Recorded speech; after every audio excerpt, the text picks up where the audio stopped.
जय श्री कृष्णा। ब्लेस्ड सनातनी परिवार में आप सभी भक्तजनों का बहुत बहुत स्वागत है। शिव शिवा और श्री लक्ष्मी नारायण आप पर अपना आशीर्वाद सदा सर्वदा बनाकर रखे। कल तक के अध्याय में आपने सुना था कि सभी देवतागण ब्रह्मा जी के पास आते हैं और फिर सभी मिलकर कैलाश पर्वत पर जाते हैं। आज आप सुनिए इससे आगे की कथा। सभी देवगण कैलाश पर्वत पर जाकर भगवान शिव से क्षमा याचना करते हैं। तब श्री महादेव जी कहते हैं कि हे प्रजापति, भगवान की माया से मोहित हुए दक्ष जैसे नासमझों के अपराध की न तो मैं चर्चा करता हूँ और न ही उन्हें याद करता हूँ। मैंने तो केवल सावधान करने के लिए ही उन्हें थोड़ा सा दंड दे दिया। दक्ष प्रजापति का सिर जल गया है, इसीलिए उनके बकरे का सिर लगा दिया जाए। भगदेव मित्रदेवों के नेत्रों से अपना यज्ञ भाग देखे और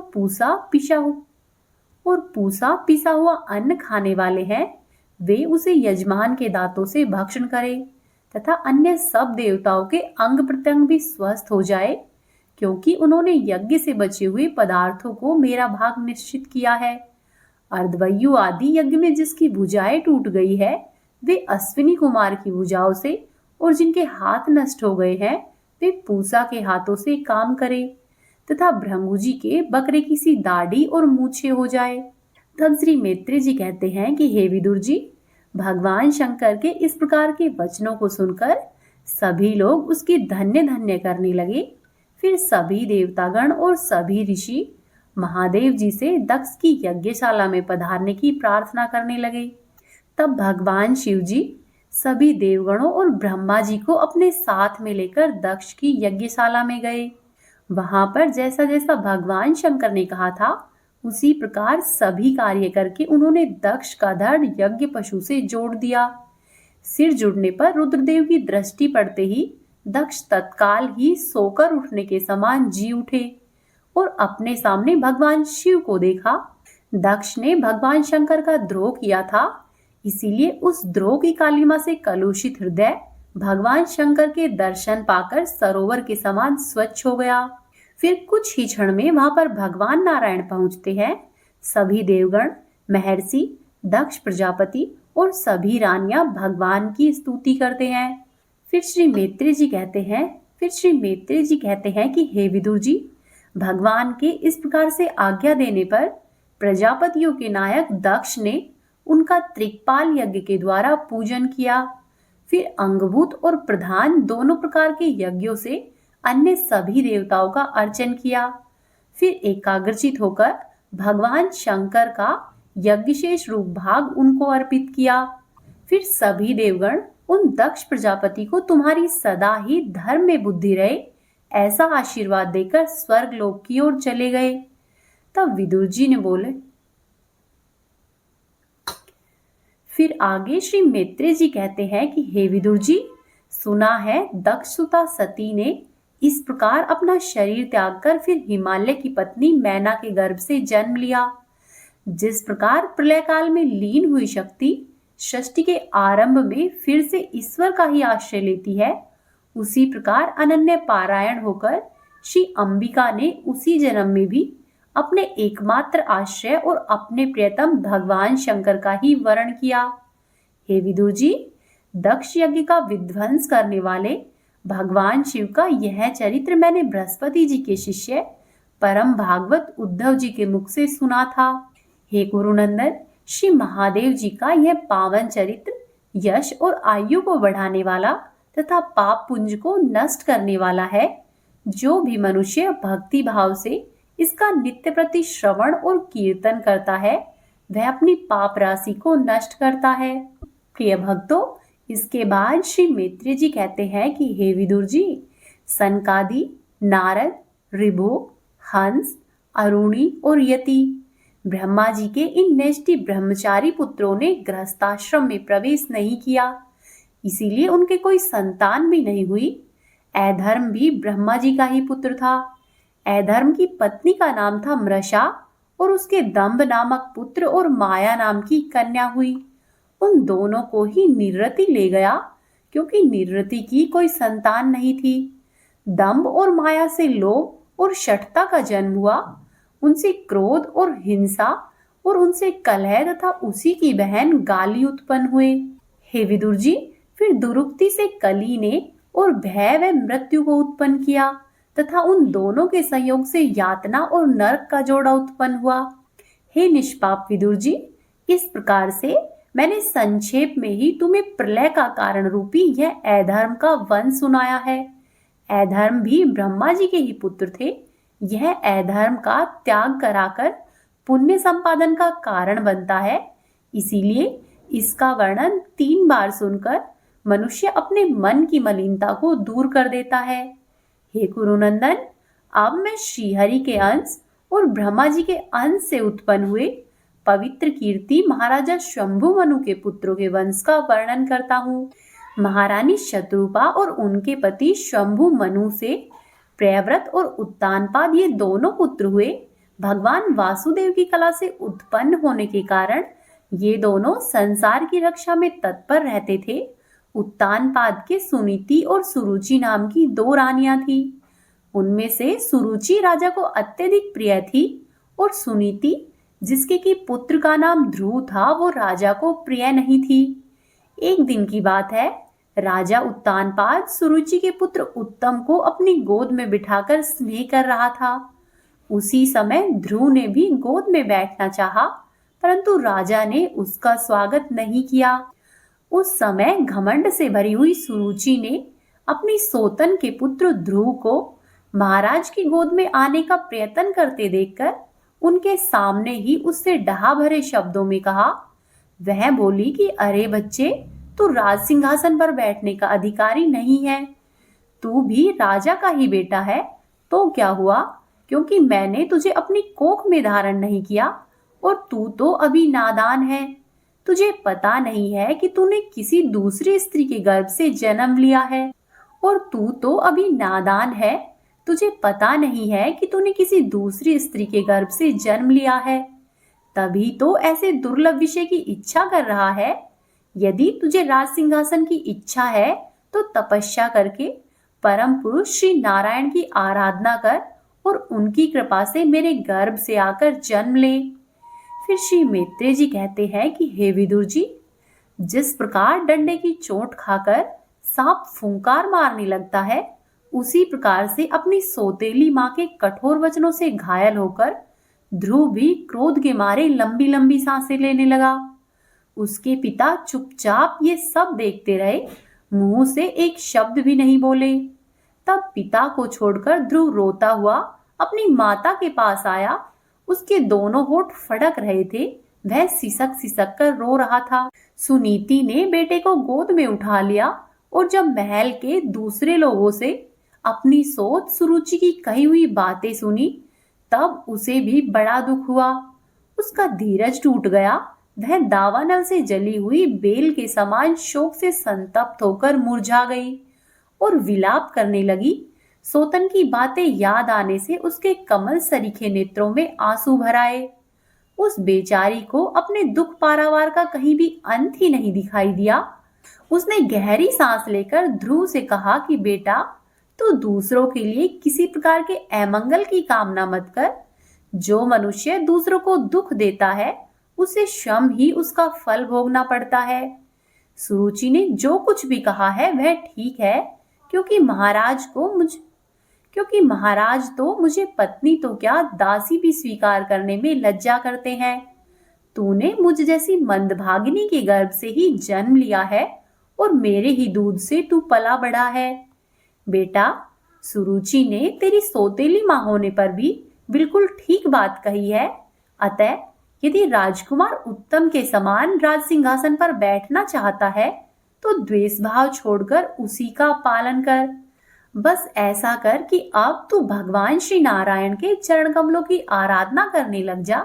संसार का पालन करने के लिए सत्वगुण को अंगीकार करने वाले उन श्रीहरि के चरणों की आराधना करने से ही तेरे परदादा श्री ब्रह्मा जी को वह सर्वश्रेष्ठ पद मिला है, जो कि मन और प्राणों को जीतने वाले मुनियों के द्वारा भी वंदनीय है। इसी प्रकार तेरे दादा शंभु मनु ने भी बड़ी बड़ी दक्षिणाओं वाले यज्ञों के द्वारा अनन्य भाव से उन्हीं भगवान की आराधना की थी। तभी उन्हें दूसरों के लिए अति दुर्लभ लौकिक, अलौकिक तथा मोक्ष की प्राप्ति हुई है। बेटा, तू भी उन भक्त वत्सल श्री भगवान का ही आश्रय ले। जन्म मृत्यु के चक्कर से छूटने की इच्छा करने वाले मुमुक्षु लोग निरंतर ही उनके चरण कमलों की खोज किया करते हैं। तू अपने धर्म के पालन से पवित्र हुए अपने चित्त में श्री पुरुषोत्तम भगवान को बिठा ले तथा अन्य सब को छोड़कर मन में केवल उन्हीं का भजन कर। बेटा, उन कमल दल लोचन श्रीहरि को छोड़कर मुझे तो तेरे दुख को दूर करने वाला और कोई भी कहीं भी दिखाई नहीं देता है।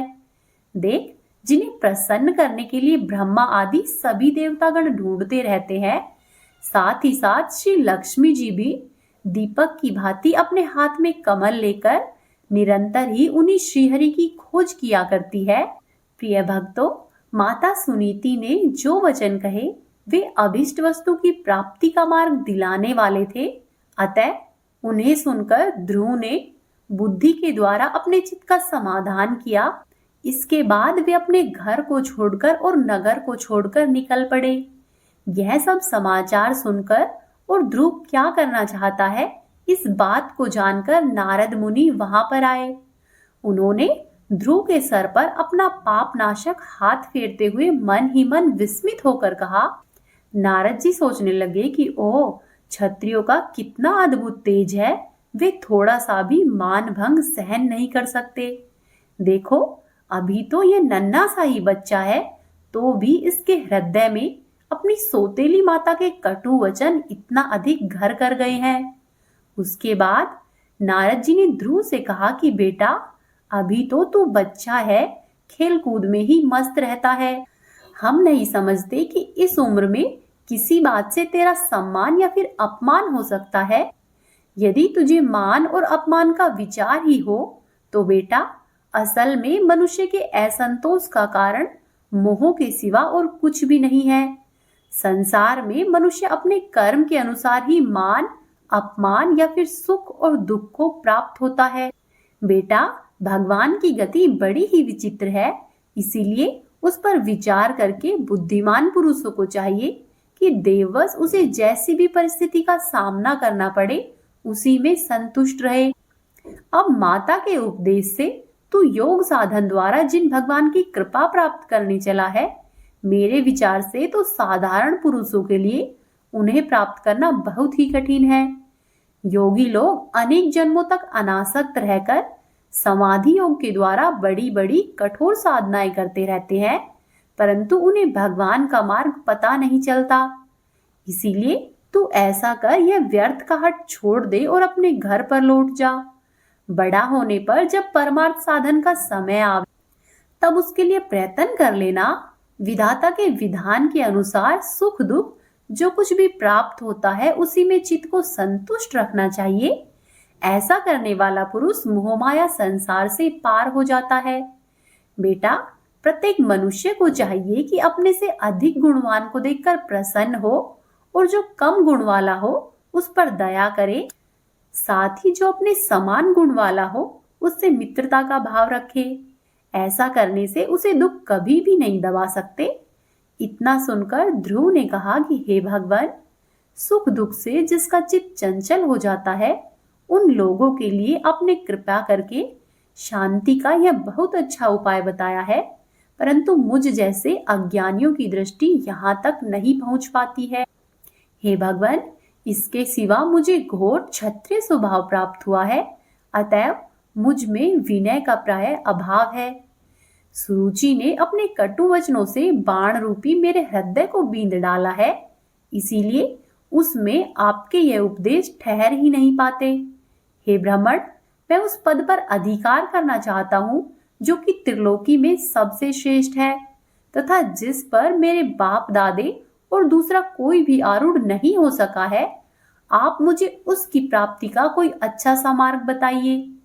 आप भगवान ब्रह्मा जी के पुत्र हैं और संसार के कल्याण के लिए ही वीणा बजाते हुए सूर्य की ही भांति त्रिलोकी में घूमा करते हैं।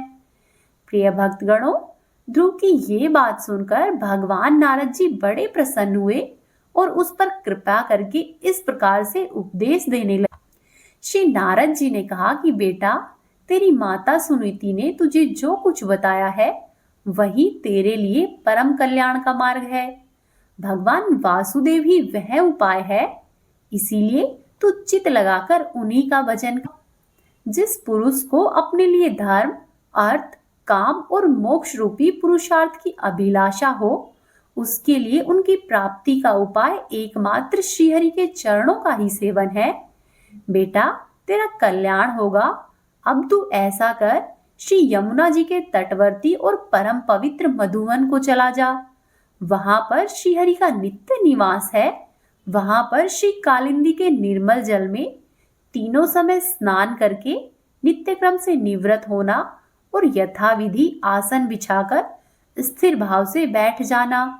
फिर रेचक, पूरक और कुंभक, इन 3 प्रकार के प्राणायाम से धीरे धीरे प्राण, मन और इंद्रियों के दोष को दूर करके धैर्य युक्त मन से परम भगवान श्रीहरि का ध्यान करना। भगवान के नेत्र और मुख प्रसन्नता पूर्वक खिले रहते हैं। उन्हें देखने से ऐसा मालूम होता है कि वे प्रसन्नता पूर्वक भक्तों को वरदान देने के लिए तैयार हैं। उनकी नासिका, बोहें और कपोल बड़े ही सुहावने हैं। वे सभी देवताओं में परम सुंदर है। उनकी तरुण अवस्था है और सभी अंग बड़े ही सुडोल है। लाल लाल होठ और रत्नारे नेत्र है। वे प्रणत जनों को आश्रय देने वाले, अपार सुखदायक, शरणागत वत्सल और दया के समुद्र है। उनके वक्ष स्थल में श्रीवत्स का चिन्ह है। उनका शरीर सजल जलधारा के समान श्याम वर्ण है। वे परम पुरुष श्याम सुंदर गले में वनमाला धारण किए हुए रहते हैं। उनकी 4 भुजाओं में शंख, चक्र, गदा एवं पद्म सुशोभित है। उनके अंग प्रत्यंग किरीट, कुंडल, केयूर और कणकादि इन आभूषणों से विभूषित है और गला कौस्तुभ मणि की भी शोभा को बढ़ा रहा है तथा शरीर में रेशमी पीतांबर है। उनके कटी प्रदेश में कांचन की करधनी और चरणों में सोने की नुपुर है। भगवान का स्वरूप बड़ा ही दर्शनीय है, शांत तथा मन व नैनों को आनंदित करने वाला है। जो लोग प्रभु का मानस पूजन करते हैं, उनके अंतःकरण में वे हृदय कमल की कर्णिका पर अपने नखमंडल मंडित मनोहर पादार बिंदों को स्थापित करके विराजते हैं। इस प्रकार धारणा करते करते जब चित्त स्थिर हो जाए और एकाग्र हो जाए, तब उन वरदायक प्रभु का मन ही मन इस प्रकार ध्यान करना कि वे मेरी ओर अनुराग भरी दृष्टि से निहारते हुए मंद मंद मुस्कुरा रहे हैं। भगवान की मंगलमयी मूर्ति का इस प्रकार निरंतर ही ध्यान करने से मन शीघ्र ही परमानंद में डूबकर तल्लीन हो जाता है और फिर वहां से लौटता ही नहीं है। राजकुमार, इस ध्यान के साथ जिस परम गुह्य मंत्र का जप करना चाहिए, मैं तुम्हें वह भी बतलाता हूँ। सुनो, इसका 7 रात तक जप करने से मनुष्य आकाश में विचरने वाले सिद्धों का भी दर्शन कर सकता है।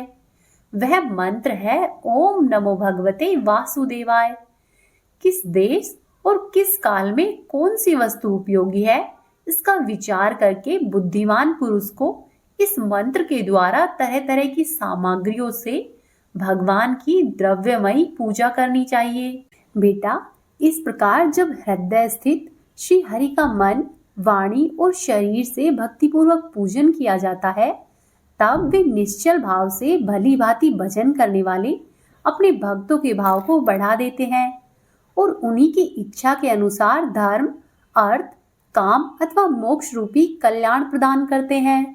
यदि उपासक को इंद्रियों से संबंधित भोगों से वैराग्य हो जाए, तो प्रभु श्री हरि मोक्ष की प्राप्ति के लिए अत्यंती भक्ति पूर्वक अविच्छिन्न भाव से भगवान का भजन करना चाहिए।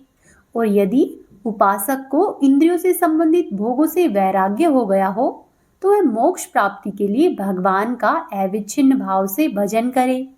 श्री नारद जी के इस प्रकार उपदेश पाकर राजकुमार ध्रुव ने परिक्रमा करके उन्हें प्रणाम किया। उसके बाद उन्होंने भगवान के चरण चिन्हों से अंकित और परम पवित्र मधुवन की यात्रा प्रारंभ की। ध्रुव के तपोवन की ओर चले जाने पर नारद जी महाराज उत्तानपाद के महल में जा पहुंचे। राजा ने उनके यथायोग्य उपचारों से पूजा की। तब नारद जी आराम से आसन पर बैठकर राजा से पूछने लगे। श्री नारद जी ने कहा कि हे राजन, तुम्हारा मुख सूखा हुआ है। तुम बड़ी देर से किसी सोच विचार में पड़े हो। तुम्हारे धर्म, अर्थ और काम में से किसी में कोई कमी तो नहीं आ गई? तब राजा ने कहा कि हे ब्राह्मण, मैं बड़ा ही स्त्रीण और निर्दय हूँ। मैंने अपने 5 वर्ष के नन्हे से बालक को उसकी माता के साथ घर से निकाल दिया। हे मुनिवर, वह बालक बड़ा ही बुद्धिमान था। उसका कमल के समान मुख कुंबला गया था। वह थक कर कहीं रास्ते में पड़ गया होगा। हे ब्राह्मण, उस असहाय बच्चे को वन में कहीं भेड़िए नहीं खा जाए। मैं कैसा स्त्री का गुलाम हूँ, मेरी कुटिलता तो देखिए। वह बालक प्रेम में वशीभूत होकर केवल मात्र मेरी गोद में बैठना चाहता था, किंतु मुझ दुष्ट ने उस बालक का तनिक भी आदर नहीं किया। इतना सुनकर श्री नारद जी कहते हैं कि हे राजन, तुम अपने बालक की चिंता मत करो, क्योंकि उसके रक्षक तो स्वयं श्री हरि है। तुम्हें उसके प्रभाव का पता नहीं है। उसका यश सारे जगत में फैल रहा है। वह बालक बड़ा ही समर्थ है। जिस काम को बड़े बड़े लोकपाल भी नहीं कर सके, उसे पूरा करके वह बालक शीघ्र ही तुम्हारे पास लौट आएगा। उसके कारण तुम्हारा यश बहुत अधिक बढ़ेगा। प्रिय भक्तों, देवर्षि नारद की इस प्रकार की बातें सुनकर महाराज उत्तानपाद राजपाट की ओर से उदासीन होकर निरंतर ही अपने पुत्र ध्रुव की चिंता में लगे रहे।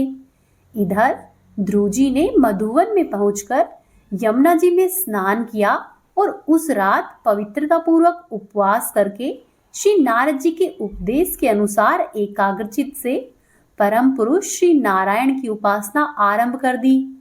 पहले तो उन्होंने 3-3 दिन के अंतराल पर अपने शरीर के निर्वाह के लिए केवल कैथ और बेर के फल खाए और श्रीहरि की उपासना करते हुए इस तरह से 1 मास व्यतीत किया। फिर इसके बाद जब दूसरा माह प्रारंभ हुआ तो उन्होंने 6-6 दिन के अंतराल पर केवल सूखी घास और पत्ते खाकर ही प्रभु का भजन किया। इसके बाद जब तीसरा महीना प्रारंभ हुआ तो 9-9 दिन के अंतराल पर केवल जल पीकर ही और समाधि योग के द्वारा श्रीहरि की आराधना करते हुए व्यतीत किया। चौथे महीने में उन्होंने श्वास को जीतकर 12-12 दिनों के अंतराल पर केवल वायु को पीकर ही ध्यान योग के द्वारा प्रभु श्रीहरि की आराधना की। 5वां मास लगने पर राजकुमार ध्रुव श्वास को जीतकर पर ब्रह्म का चिंतन करते हुए एक पैर से खंबे के समान निश्चल भाव से खड़े हो गए। उस समय उन्होंने शाब्दिक विषय और इंद्रियों के नियामक अपने मन को सब ओर से खींच लिया और अपने हृदय में स्थित श्रीहरि के स्वरूप का बार बार चिंतन करते हुए अपने मन को किसी और जगह भटकने नहीं दिया। जिस समय उन्होंने महदादि संपूर्ण तत्वों के आधार तथा प्रकृति और पुरुष के अधीश्वर पर ब्रह्म की धारणा की, उस समय उनके तेज को नहीं सह सकने के कारण तीनों ही लोग कांप उठे। जब राजकुमार ध्रुव एक पैर से खड़े हुए तब उनके अंगूठी से दबकर आधी पृथ्वी इस प्रकार से झुक गई जैसे किसी गजराज के चढ़ जाने पर नाव दाईं बाईं ओर डगमगाने लगती है। ध्रुव जी अपने इंद्रिय द्वार तथा प्राणों को रोककर अनन्य बुद्धि से विश्वात्मा श्रीहरि का ध्यान निरंतर करते। इस प्रकार उनके समष्टि प्राण से अभिन्न हो जाने के कारण सभी जीवों का श्वास और प्रश्वास रुक गया।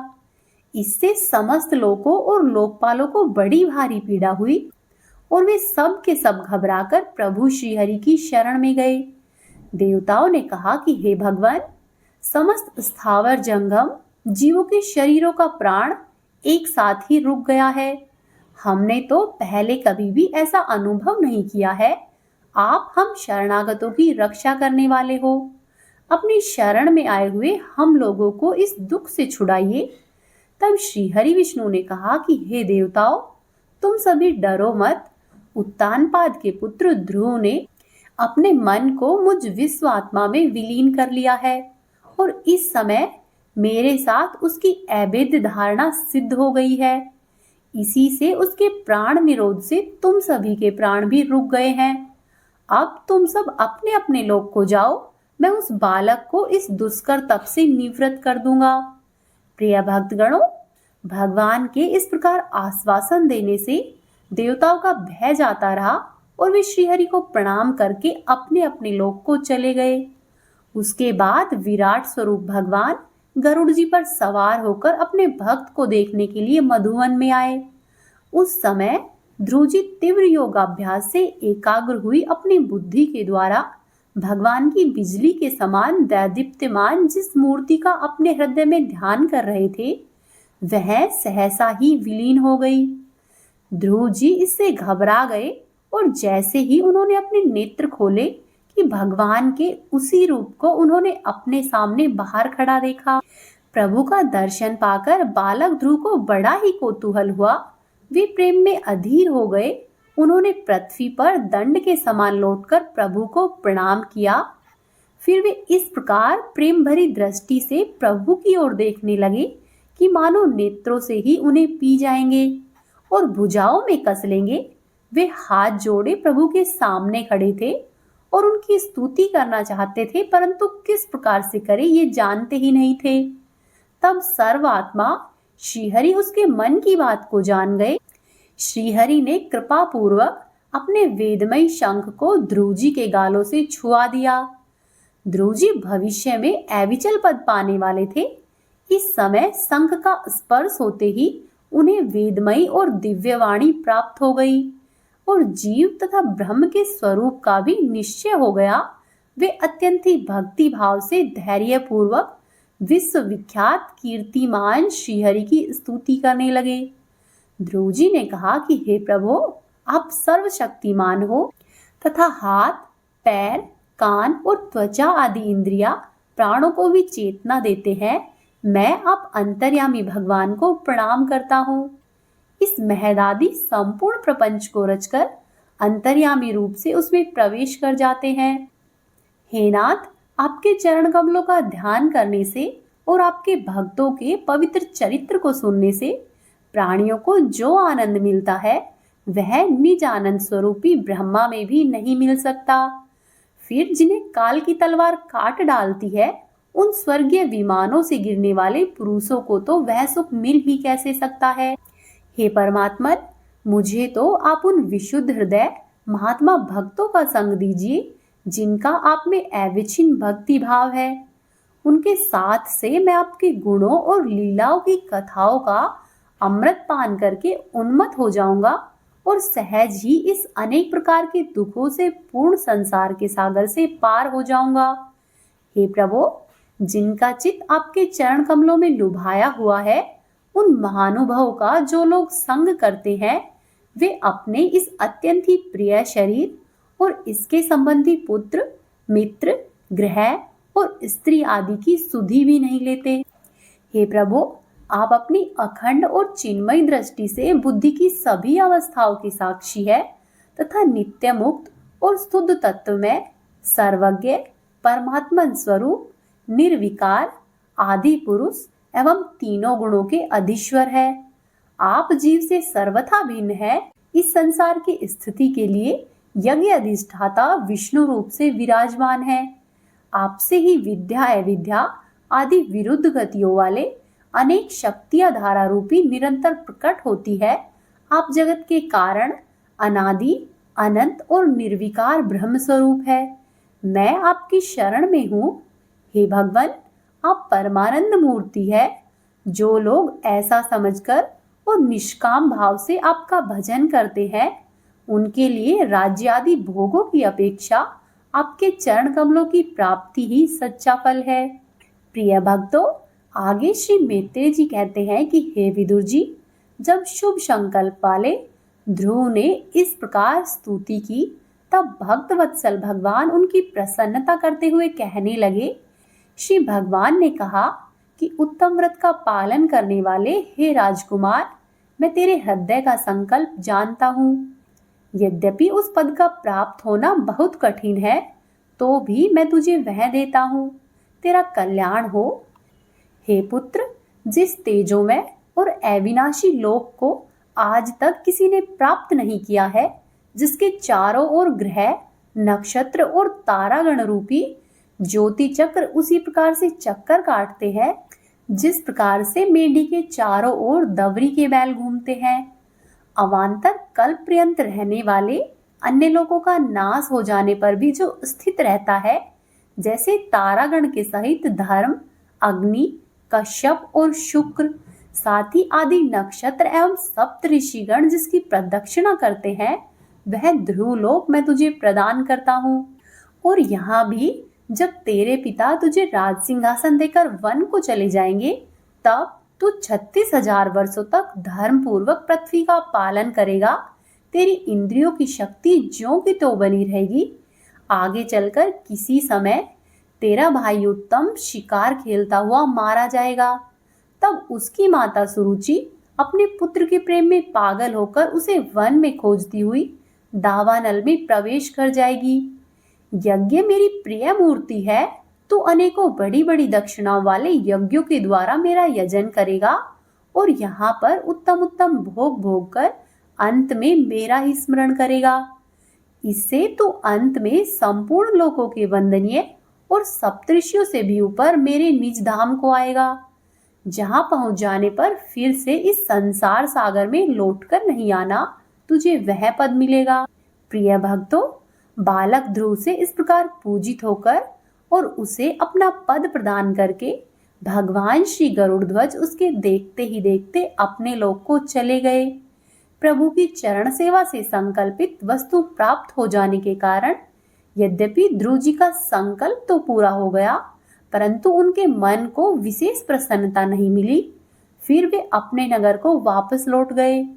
तब विदुर जी ने पूछा कि हे ब्राह्मण, मायापति श्रीहरि का परम पद तो अत्यंत ही दुर्लभ है और मिलता भी केवल उनके चरणों की उपासना से ही है। ध्रुव जी भी संसार सागर का पूरा विवेक रखते थे, फिर एक ही जन्म में उस परम पद को पा लेने पर भी उन्होंने खुद को अकृत्य क्यों समझा, उन्हें प्रसन्नता क्यों नहीं हुई। तब श्री मैत्रेय जी कहने लगे कि हे विदुर जी, ध्रुव जी का हृदय अपनी सौतेली माता के वागवाणों से बींधा गया था तथा वर मांगने के समय भी उन्हें उनका स्मरण बना हुआ था। इसी से उन्होंने मुक्तिदाता श्रीहरि से मुक्ति नहीं मांगी। जब वह भगवत दर्शन से वह मनोमलिन में दूर हो गया तो उन्हें अपनी इस भूल के लिए पश्चाताप हुआ और फिर ध्रुव जी मन ही मन सोचने लगे कि सनकादि आदि श्रेष्ठ ब्रह्मचारी भी जिन्हें समाधि के द्वारा अनेक जन्में पाते हैं, उन भगवत चरणों की छाया को मैंने केवल और केवल मात्र 6 महीनों में ही पा लिया, किंतु अपने मन को दूसरी वासना में लगाकर मैं फिर से उनसे दूर हो गया। मुझ मंदभाग्य की मूर्खता तो देखो कि मैंने संसार पास को काटने वाले प्रभु के पाद पद्मों में पहुंचकर भी उनसे नासवान वस्तु की ही याचना की है। देवताओं को स्वर्ग भोग के पश्चात फिर से नीचे गिरना होता है, इसीलिए वे मेरी भगवत प्राप्ति रूपी उच्च स्थिति को सहन नहीं कर सके। अतः उन्होंने ही मेरी बुद्धि को नष्ट कर दिया। तभी तो मुझ दुष्ट ने नारद जी की यथार्थ बात भी स्वीकार नहीं की।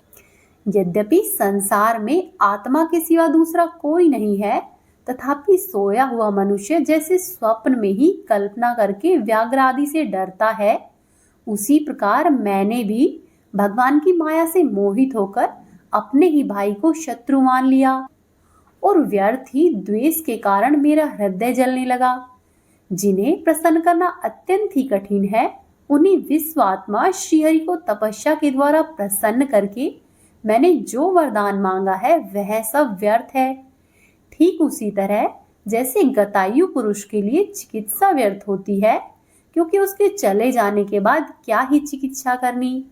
मैं तो बड़ा ही भाग्यहीन हूँ। संसार बंधन का नाश करने वाले प्रभु से मैंने ये संसार ही मांगा है, और मैं बड़ा ही पुण्यहीन हूँ। जिस प्रकार से कोई कंगला किसी चक्रवर्ती सम्राट से केवल चावल मांग ले, उसी प्रकार मैंने भी प्रभु से मूर्खतावशी अभिमान बढ़ाने वाले उच्च पद को मांगा है। प्रिय भक्तों, वहीं दूसरी तरफ जब राजा उत्तानपाद ने सुना कि उनका पुत्र ध्रुव घर पर लौट रहा है, तो उन्हें इस बात पर विश्वास नहीं हुआ। जैसे कि कोई यमलोक से वापस लौटने की बात पर विश्वास नहीं कर सके, ठीक उसी तरह से महाराजा को भी विश्वास नहीं हुआ। उन्होंने सोचा कि मुझ अभागे का ऐसा भाग्य कहाँ है कि पुत्र प्राप्त कर सकूं। परंतु फिर उन्हें देवर्षि नारद की बात याद आ गई। ऐसा सोचकर उन्हें इस बात में विश्वास हुआ और वे आनंद के वेग से अधीर हो उठे। उन्होंने अत्यंत ही प्रसन्न होकर यह समाचार लाने वाले को एक बहुमूल्य हार दिया।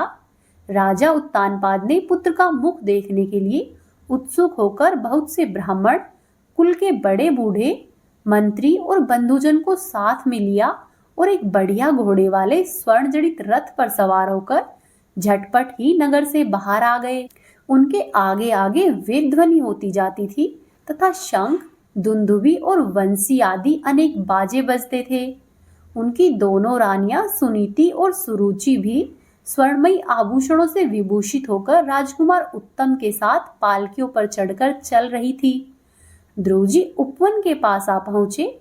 उन्हें देखते ही महाराज उत्तानपाद तुरंत ही रथ से उतर पड़े। पुत्र को देखने के लिए वे बहुत दिनों से उत्कंठित हो रहे थे। उन्होंने झटपट से आगे बढ़कर प्रेम के वशीभूत होकर लंबी लंबी श्वास लेते हुए ध्रुव को अपनी भुजाओं में भर लिया।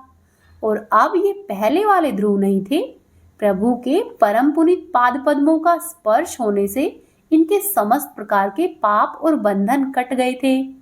राजा उत्तानपाद की एक बहुत बड़ी कामना पूर्ण हो गई। उन्होंने बार बार अपने पुत्र को स्नेह से गले से लगाया और आनंद और प्रेम के कारण निकलने वाले ठंडे ठंडे आंसुओं से अपने पुत्र को नहला दिया। हरे कृष्ण।